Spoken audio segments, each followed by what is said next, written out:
Good afternoon. Welcome to this very program. We'll bring you highlights or current affairs happening for this particular hour. My name is Sandra Kahunde and we are live both on air and online.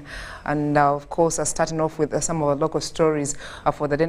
You should also expect some interesting conversation will be coming later on in this particular newscast where we shall be hosting Ms. Rachel Niringiye, a Senior Registration and Compliance Officer at Directorate of Insolvency and Receivership from URSB. She'll be joining us later on. But for now, some of our local stories.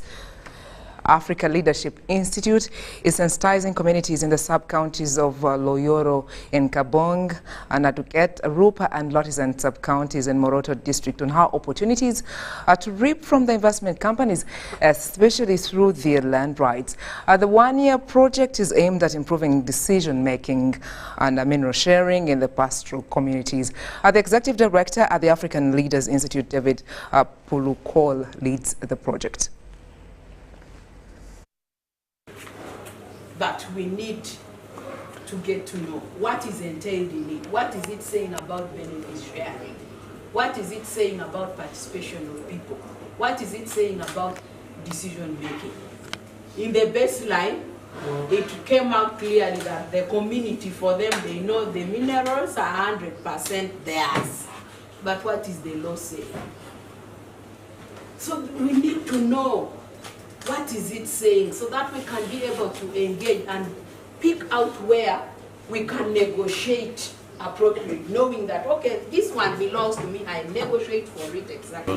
Having been discovered in Karamoja has brought in a rush of many mining companies and other commercial groups that want to benefit from the opportunities that these minerals have created. And most of these minerals are in the grazing areas, in the customary land. So what this project aims to do is to sensitize people on how they can protect their customary land rights and how they can organize themselves and also get customary certificate of titles so that they can then be able to enter into discussions, negotiations with the investing companies and all the other business groups that are coming in with a view towards promoting investments but ensuring that benefits are shared. To organize every 6 months, we are going to organize advocacy forums. Forums where the district people, okay, and ministry people together with the investors and the community leaders are going to sit together to discuss issues of concern in their area so that most of these issues of complaints they are giving now can be resolved, because that's why today you could see the magistrate here, you see the police in charge of minerals here, and then the investors. So there, I think there will be more harmony so that the community plays its part, the investor plays his part, the district officials play their part, and there will be progress. Because it is sometimes difficult for these ordinary people to get these senior government leaders. So that's why those forums will be organized as advocacy forums. We hope not be traced. Some documents are not available. You know, now we want to sort out all this so to give it the legal basis of operating effectively in a manner that is democratic. Much affected by several things pertaining land negotiation with our investors. Recently, we had the third negotiation with the Sunbird, where he promised to implement certain things on behalf of the community of Rupa. This land was really mainly guided by the three clans, the three clans of Mimonia, Mimogoth, and then Itopol. All these were the three associations which they came together as one to form one elephant called Rukodet. And this Rukodet in full is Rupa Community Development Trust, which on behalf stands on behalf of the community. It is actually a hand. It is a stand to the people and the land, the people and the animals. And also in that, Rukodet has a big role in negotiation of the More current affairs. Makerere University Law Dons, led by Dr. Wth Sandra Kahunde, in company of select NGOs, they have asked government to implement available laws that protect culture than pursuing the anti-homosexuality bill. Appearing before the Parliamentary Committee on Legal Affairs to present their opinions, activists deviated from the new proposed enactment. In the committee were also representatives of the Church of Uganda. Several groups have continued to make their submissions on the proposed anti-homosexuality bill that is currently in the Parliamentary Committee on Legal Affairs for scrutiny. Page by page, clause by clause, we can have the debates, we can print out voluminous materials, etc. But to close, Chair and members, at the root of this remains that broad danger that legislating out of a moment, a wave of antipathy, of animus, where somehow the public have decided that these people are extremely dangerous and must be dealt with. There's a danger in legislating out in that sense of emotion. It can lead us to treating malaria with chemotherapy and killing the patient, treating indigestion with surgery and killing the patient, whipping up emotion we cannot then contain, and causing fellow Ugandans to be scared in their own country. Yet there are laws that could have dealt with the same issues. Thank you, Chair. But now, someone by virtue of their being born a certain way, because when you talk about homosexuality, you forget even the aspect of intersex people in medical terms, which was also derogatory, known as hermaphrodites, that even those ones, you will have to, by virtue of their being born, they already have their 10 years on them. They are born criminals, yes? So, my conclusion, you said I left you hanging, is that this law is unnecessary because there are various policies and procedures within which to safeguard. Yes, I'm aware to what the Parliament did concerning teenage pregnancy and everything, but there was no specific law that was going to come and say that there is this law for the teenage pregnancy, that anyone who is caught with a teenager specifically. They passed guidelines for re-entry, and the focus of the guidelines was for the rights of the girl child. You also agree with me that there are people who are promoting homosexuality, which is illegal. So how else would you want us to handle them? In view that it is outlawed, it is unconstitutional, and you are protecting your own family, how else would you want us to handle them? So, to sum it up and say that we should not legislate following the other particular sentiments and move like a mob, for me, is not correct. Why? The committee has taken the initial steps of engaging all the stakeholders we think can give an input. The legislation is not for a parliament. It's for Uganda as a nation.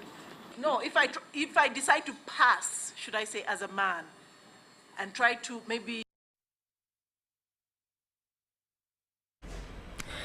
Well, good to know you're still watching. Now, crossing over to international updates coming through, I'll take you to South Africa, where stakeholders in South Africa's automotive industry are gathered for the International Electric Vehicle Conference to discuss the future of hybrid cars as they gain more popularity in the marketplace. The EV industry wants the South African government to create a policy framework and a revision of existing policies to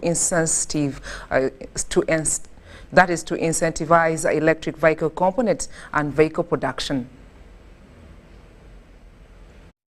A raft of electric vehicles is expected to arrive on South African shores this year, but local consumers wary of power shortages are hanging onto their petroleum-run cars. It looks amazing, it looks beautiful, it's breathtaking, but I don't know because I'm not into electric cars. We have not been educated enough about these electric cars. Delegates at the International Electric Vehicle Conference gathered to talk about the future of the automotive market. There has been a shift towards hybrid options, but most electric vehicles priced well over $28,000 are out of reach for most consumers. There's the triad of requirements that South African consumers need in order to drive mass adoption in the country. And that triad is faster charging times, longer range, further distances. But the biggest factor is a price point under 500,000 Rand. Electric vehicle prices are expected to drop as demand grows globally and the country takes up electric vehicle manufacturing. The main framework that's required now from government is to create a policy framework and a revision of existing policies to incentivize EV component production as well as vehicle production to really drive and achieve our automotive master plan of 2035, typically of 1% of global production. The United Kingdom is South Africa's biggest car export market. Together with several other countries, including China, it's moving away from fossil fuel burning cars, putting South Africa and others on the continent under pressure to change tack. This is what the future looks like. It is an electric car, and most of the minerals that have been used for this car are found right here in Africa, bringing opportunities for the automotive industry on the continent.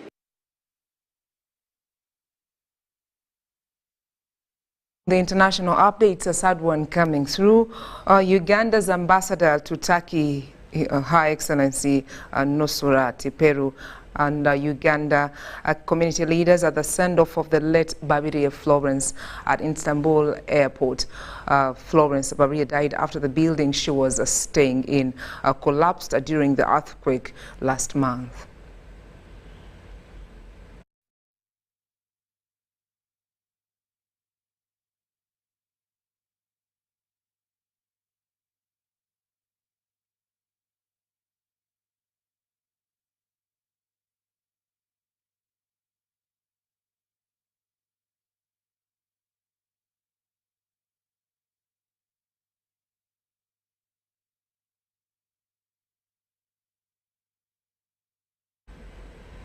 Well, may her soul rest in eternal peace. Quite a sad incident. Now, before we wind up the international updates, I'll take you to Algeria. According to the Algerian government, the Algerian Agency of International Cooperation for Solidarity and Development will coordinate with African nations seeking to benefit from the initiative. Algerian President Albert Maljid Tabon said the idea is based on Algeria's conviction that security and stability in Africa are linked to development. From President El Majid Tabboune, read by Algerian Prime Minister at the annual African Union Summit of Leaders in the Ethiopian capital, Addis Ababa. Now, according to the speech, the Algerian Agency of International Cooperation for Solidarity and Development, established in 2020, will help to coordinate with African nations seeking to benefit from the initiative. Algeria's support for developing countries, particularly in Africa, is an idea that originated with the Algerian state since its independence in 1962. Relying on the support of African countries in their development trajectory is, in fact, the promotion of an African vision that seeks to allow Africa to consume only what it produces and to have economic dependence. There is no politics with the powerful countries of the world, especially Western countries. Well, we'll take a short break. When we return, more updates coming through, like I promised earlier on at the start of this program, that we're going to be joined by Ms. Rachel Niringiye, a Senior Registration and Compliance Officer, Directorate of Insolvency and Receivership from URSB, shortly after these messages.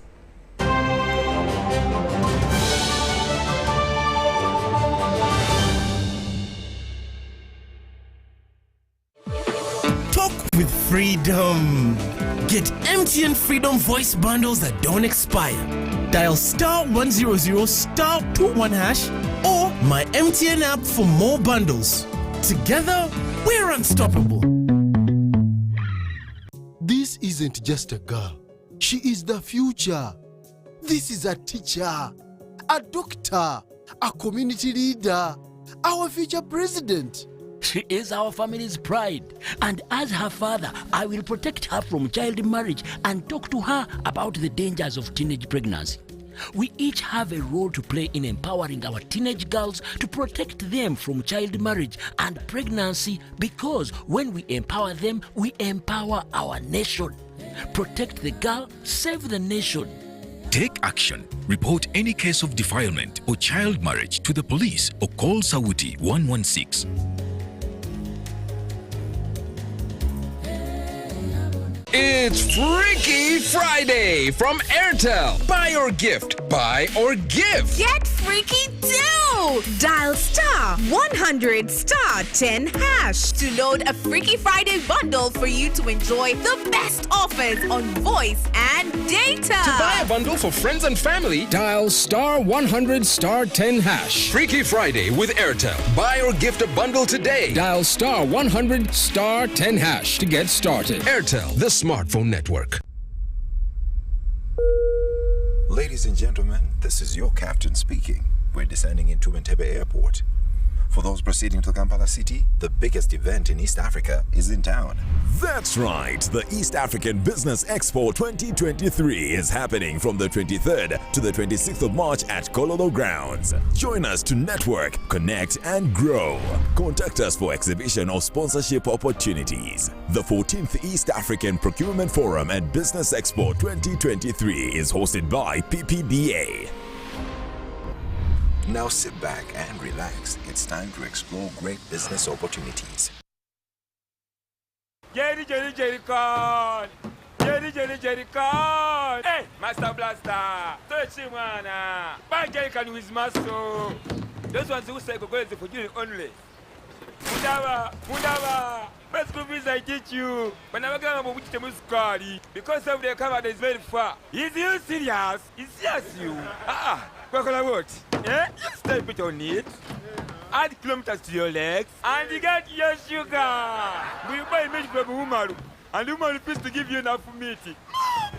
Show him that they don't joke with you. Umaru, okukakaluka n'okulungi kwetaagako omuntu akuyambako n'olwekyo tujja kukuteerawo embeera esaanidde osobole okukola ekisinga awamu teri kitulema.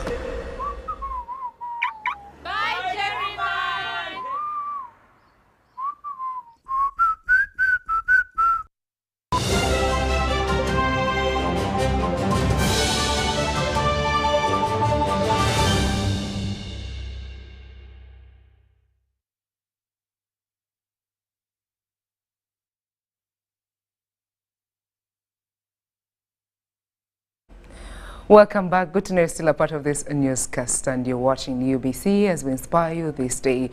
Now, getting into our conversation that is to do with insolvency, and my guest is coming from URSB. Well, no one wants to be a victim when it comes to insolvency. Well, they'll be celebrating a conference that is to do with that, and of course creating more awareness to the general public, and we shall be getting to find out what the conference is all about and what is there to get to know. And the theme is to the theme is about emerging trends and practices, building a resilient insolvency regime. That is the 6th Insolvency Conference that will be taking place this very month from the 20th to 21st March 2023. Maybe just a brief background for facts there. We'll get to know that insolvency practice has become global and dynamic in nature to the extent that key players in the insolvency practice require continued training and sensitization about the new critical insolvency practical aspect. Well, my guest, Ms. Rachel Niringie, a Senior Registration and Compliance Officer at Directorate of Insolvency and Receivership, is here to put more light to that. Good afternoon. Good to have you right here at the National Broadcaster. Thank you, Sandra. It's a pleasure to be here at UBC. Yes, I'm here to talk about the conference that is upcoming. Maybe by way of background, I'll talk about Uganda Registration Services Bureau and the services that we offer. We register businesses, we register marriages, intellectual property rights, security in movable property, and also regulate insolvency practice, which is why we are organizing the Insolvency Conference for this year.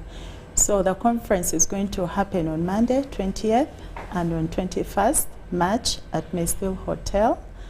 But 20th March is reserved for judicial officers. We are going to be training judicial officers about insolvency matters, because they are the ones who adjudicate over these cases when they're in court. They are the ones who resolve them, and there are disputes from different insolvent entities and individuals who are bankrupt or petitioning for bankruptcy. So we are going to be engaging with the judicial officers on 20th. And then on 21st, we'll have insolvency practitioners. We have a category of individuals classified as insolvency practitioners who are lawyers, accountants, chartered secretaries, but are registered with URSB as insolvency practitioners. So we are going to be engaging with them. As you've read in the highlight, insolvency practice has become quite dynamic. So we want to discuss about all those new changes that have come up. Yeah, well, I should say it's something quite sensitive. Yes, it is. You really have to be on your toes when it comes to that particular advice. Now maybe a justification when it comes to the 6th Conference of Insolvency. Now the official receiver is aware of how global, dynamic and innovative the insolvency practice has become. Maybe just more highlights. What are your objectives? What do you want to achieve at the end of the day out of this conference for this year? So previously, insolvency has been about closing of companies. You hear insolvency and you're thinking, the company is going to close. Those are the ones who are having posh cars, trendy houses? Not really. It's about entities that are struggling financially and individuals as well who are struggling.